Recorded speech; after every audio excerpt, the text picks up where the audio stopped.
Kalau kalian fans Arsenal sejati, wajib untuk subscribe channel ini dulu ya, agar tak ketinggalan kabar Arsenal terbaru dari kami. Terima kasih. Butuh kreator lini tengah hebat. Mengapa Arsenal harus segera rekrut Dani Olmo dari Barcelona? Arsenal saat ini tengah berburu tambahan kreativitas di lini tengah, dan nama Dani Olmo muncul sebagai kandidat yang sangat ideal. Gelandang serang asal Spanyol ini kembali menunjukkan performa gemilang bersama Barcelona. Sepanjang musim 2024/2025, Olmo telah mencatatkan 6 assist dan 4 gol dari 19 penampilan di semua kompetisi.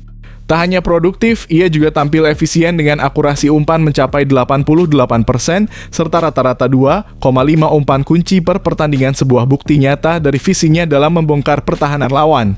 Di level internasional, kontribusi Olmo tak kalah mencolok. Pada ajang Euro 2024, ia mencetak 3 gol dan 2 assist hanya dalam 5 pertandingan, yang berarti ia terlibat langsung dalam 41% dari total gol Spanyol selama turnamen tersebut.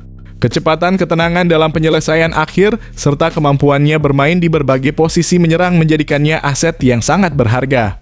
Bagi Arsenal yang kerap kesulitan saat menghadapi tim dengan pertahanan rapat, kehadiran Olmo bisa menjadi solusi. Gaya bermainnya yang dinamis dan tak terduga akan menjadi senjata baru yang dibutuhkan tim. Dengan visi dan kecerdasan taktis yang ia miliki, Olmo berpotensi menjadi penghubung sempurna antara lini tengah dan lini serang Arsenal. Jika The Gunners ingin benar-benar bersaing di Premier League dan kompetisi Eropa, Dani Olmo adalah rekrutan yang wajib didatangkan. Bagaimana menurutmu? Apakah Dani Olmo akan cocok dengan gaya bermain Arsenal saat ini? Yuk, tulis pendapatmu di kolom komentar.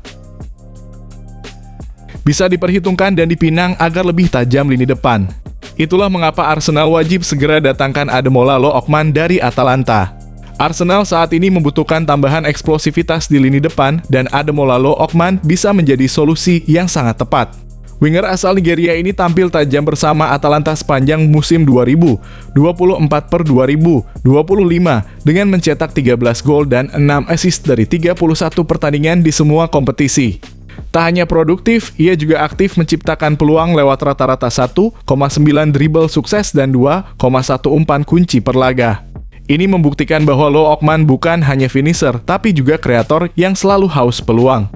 Puncak performa Lookman datang di final Liga Eropa 2024 ketika ia mencetak hat-trick ke gawang Bayer Leverkusen, membawa Atalanta menjadi juara dan dirinya dinobatkan sebagai man of the match. Di level internasional, konsistensinya juga terjaga. Pada Piala Afrika 2023, Lookman mencatat 3 gol dan 1 assist dalam 5 pertandingan, membuktikan mentalitasnya di panggung besar. Gaya bermainnya yang direct, cepat, dan penuh determinasi sangat cocok dengan filosofi permainan Mikel Arteta. Arsenal yang sering kesulitan menembus pertahanan dalam akan sangat terbantu oleh penetrasi Lookman dari sisi sayap. Jika The Gunners ingin meningkatkan daya ledak sekaligus memperdalam kekuatan skuad, Ademola Lookman adalah opsi cerdas yang wajib dipertimbangkan. Bagaimana menurutmu, Gunners? Apakah Lookman layak berseragam Arsenal musim depan? Yuk, sampaikan pendapatmu di kolom komentar. Arteta dan Arsenal berhasrat pulangkan Granit Xhaka dari Bayer Leverkusen. Granit Xhaka bukan sekadar mantan pemain Arsenal, kini ia menjelma menjadi jenderal lini tengah Bayer Leverkusen, yang sukses membawa tim asuhan Xabi Alonso meraih musim tak terkalahkan di Bundesliga 2024/2025. Dalam 33 penampilannya musim ini, Xhaka mencatat akurasi umpan mencapai 91, dengan rata-rata 3 tackle sukses dan 8 intercept per laga, menjadikannya salah satu gelandang bertahan paling komplit di Eropa saat ini. Tak hanya tangguh dalam bertahan, Xhaka juga berperan besar dalam pembangunan serangan. Ia mencetak 4 gol dan 7 assist, serta menjadi penyumbang umpan progresif terbanyak (88) di skuad Leverkusen. Perannya sebagai roh permainan tim tak tergantikan sepanjang musim. Di level internasional, Xhaka pun menunjukkan kualitas luar biasa. Bersama timnas Swiss di Euro 2024, ia mencatat akurasi umpan tertinggi di turnamen (94%) dan menjadi pemain dengan jumlah umpan progresif terbanyak di fase grup. Ia sukses membawa Swiss hingga perempat final, menegaskan kembali kepemimpinannya dan kualitas teknisnya di panggung besar. Arsenal sendiri belum menemukan keseimbangan ideal di lini tengah sejak kepergian Xhaka. Jika ingin mengembalikan kendali permainan, pengalaman, dan stabilitas di lini tengah, maka mendatangkan kembali Granit Xhaka adalah langkah strategis yang sangat masuk akal dan tak boleh dilewatkan. Setuju atau tidak kalau Xhaka kembali ke Emirates? Apakah menurutmu dia masih cocok dengan gaya main Arsenal sekarang? Tulis pendapatmu di kolom komentar. Selain Granit Xhaka, Arsenal bisa sepaket datangkan juga Alex Grimaldo dari Bayer Leverkusen.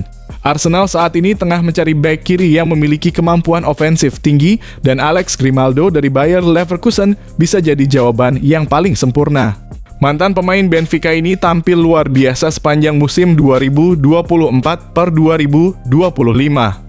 Dalam 34 laga Bundesliga, Grimaldo mencatat 7 gol dan 11 asis angka yang luar biasa untuk ukuran seorang bek sayap. Tak hanya itu, ia juga menorehkan rata-rata 2,4 umpan kunci dan 2,1 crossing akurat per pertandingan, menjadikannya salah satu bek paling produktif di Eropa saat ini. Performa cemerlangnya tak hanya terlihat di level klub. Di Euro 2024, Grimaldo mulai menancapkan pengaruh di timnas Spanyol. Tampil dalam 4 pertandingan dengan catatan 1 assist dan akurasi umpan mencapai 85. Membantu La Roja tampil solid di sisi kiri pertahanan sekaligus tajam saat menyerang.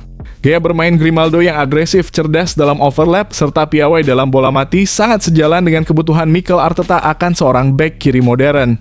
Dengan kemampuannya menciptakan peluang dari sisi lapangan, Grimaldo bisa memberikan dimensi baru dalam serangan Arsenal, baik saat melawan blok rendah maupun transisi cepat. Jika Arsenal benar-benar ingin naik level dan bersaing di semua kompetisi, maka merekrut Alex Grimaldo bukan hanya sekadar opsi tapi sebuah keharusan. Ia bukan hanya akan menjadi pelapis, tapi bisa saja jadi kunci sukses The Gunners di musim depan. Bagaimana menurut kalian, Go Owners? Apakah Grimaldo layak menjadi andalan baru di sisi kiri Arsenal? Yuk, tulis komentar dan diskusikan bersama. Manchester United ikhlas merugi, pasang diskon gede-gedean demi jual cepat Andre Onana. Manchester United kembali dihadapkan pada masalah pelik di posisi penjaga gawang. 2 tahun lalu, klub berjuluk Setan Merah ini rela merogoh kocek hingga 47,2 juta demi mendatangkan Andre Onana dari Inter Milan. Kala itu performanya di final Liga Champions membuat sang kiper asal Kamerun dianggap sebagai investasi jangka panjang. Namun sayangnya musim 2024/2025 justru menjadi bukti sebaliknya.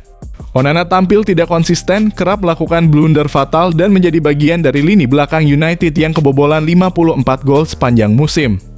Kini United dikabarkan siap melepas Onana dengan harga hanya 30 juta turun, hampir sepertiga dari harga belinya dulu. Langkah ini diambil bukan tanpa alasan. Penurunan harga ini diharapkan dapat membantu memperbaiki neraca profit dan sustainability rules dalam kurung PSR klub, sekaligus membuka peluang untuk mendatangkan kiper baru yang lebih sesuai kebutuhan tim. Pertanyaannya, siapa yang mau membeli? Pasar untuk kiper seperti Onana dengan performa yang belum stabil tidak luas, apalagi dengan tekanan harga dan ekspektasi tinggi. Pelatih baru Ruben Amorim pun tak tinggal diam. Dalam salah satu wawancara, ia menegaskan bahwa sektor penjaga gawang tetap masuk dalam daftar evaluasi musim panas ini. Kami perlu meningkatkan diri.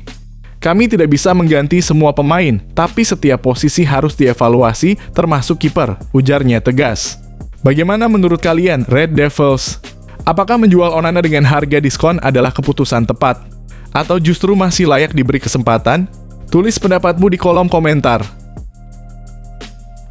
Final Piala Dunia antar klub 2025, Chelsea vs PSG, duel panas di puncak. Partai final Piala Dunia antar klub 2025 resmi mempertemukan dua raksasa Eropa, Chelsea kontra Paris Saint-Germain dalam kurung PSG. Pertandingan yang sangat dinanti ini jadi klimaks turnamen setelah kedua tim menunjukkan performa luar biasa sejak fase grup hingga semifinal. Chelsea lebih dulu mengamankan tiket ke final usai menaklukkan wakil Brasil, Fluminense, dengan skor 2-0 pada laga semifinal yang digelar Rabu dalam kurung 9 Juli 2025. Sepasang gol dari Joao Pedro menjadi penentu langkah The Blues menuju partai puncak. PSG menyusul sehari kemudian lewat kemenangan spektakuler atas rival kuat Real Madrid dengan skor telak 4-0 di Metlife Stadium, East Rutherford, Kamis dalam kurung 10/7 dini hari waktu Indonesia Barat. Dalam laga itu PSG tampil garang lewat 2 gol Fabian Ruiz, serta tambahan masing-masing 1 gol dari Ousmane Dembele dan Gonçalo Ramos. Menariknya di fase grup PSG sempat kalah dari Botafogo, namun tetap lolos sebagai juara grup B berkat keunggulan selisih gol.